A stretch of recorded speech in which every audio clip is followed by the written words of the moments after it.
नमस्कार, मी मनीषा जयप्रकाश। आपण पाहत आहात लोकसंदेश न्यूज।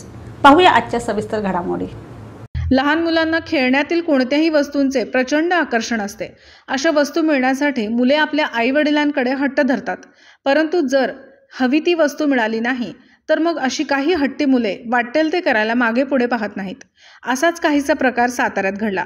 घरची हालाखीची परिस्थिती म्हणून 6वीतल्या मुलाने सायकल चालवण्याची हौस चक्क चोरी करून भागवली, पण कोवळ्या वयात त्याने केलेला हा गुन्हा त्याच्या पालकांना विचार करायला लावून गेला। जिल्हा परिषदेसमोर एक खासगी क्लास आहे।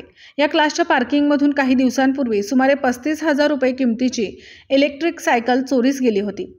याची नोंद सातारा शहर पोलीस ठाण्यात झाली होती। सातारा शहर पोलीस ठाण्यातील गुन्हे प्रकटीकरण शाखेचे पथक या इलेक्ट्रिक सायकल चोरीचा तपास करत होते। क्लास परिसरातील सीसीटीव्ही फुटेज पोलिसांनी तपासल्यानंतर एक लहान मुलगा सायकल चोरून नेत असताना दिसून आला। पोलिसांनी माहिती घेतल्यानंतर 12 वर्षाच्या मुलाने चोरी केल्याचे समोर आले।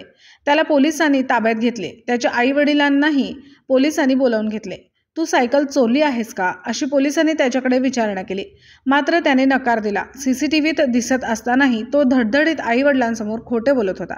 याचे कारण आई-वडील रागावतील याची त्याला भीती वाटत होती। अखेर पोलिसांनी त्याला विश्वासात घेऊन सायकल चोरीबाबत पुन्हा विचारले असता त्याने सायकल चोरल्याची कबुली दिली। मला घरातल्यांनी सायकल घेऊन दिली आहे, परंतु माझ्याकडे इलेक्ट्रिक सायकल नाही, त्यामुळे ही इलेक्ट्रिक सायकल चोरली असल्याचे त्याने कबूल केले।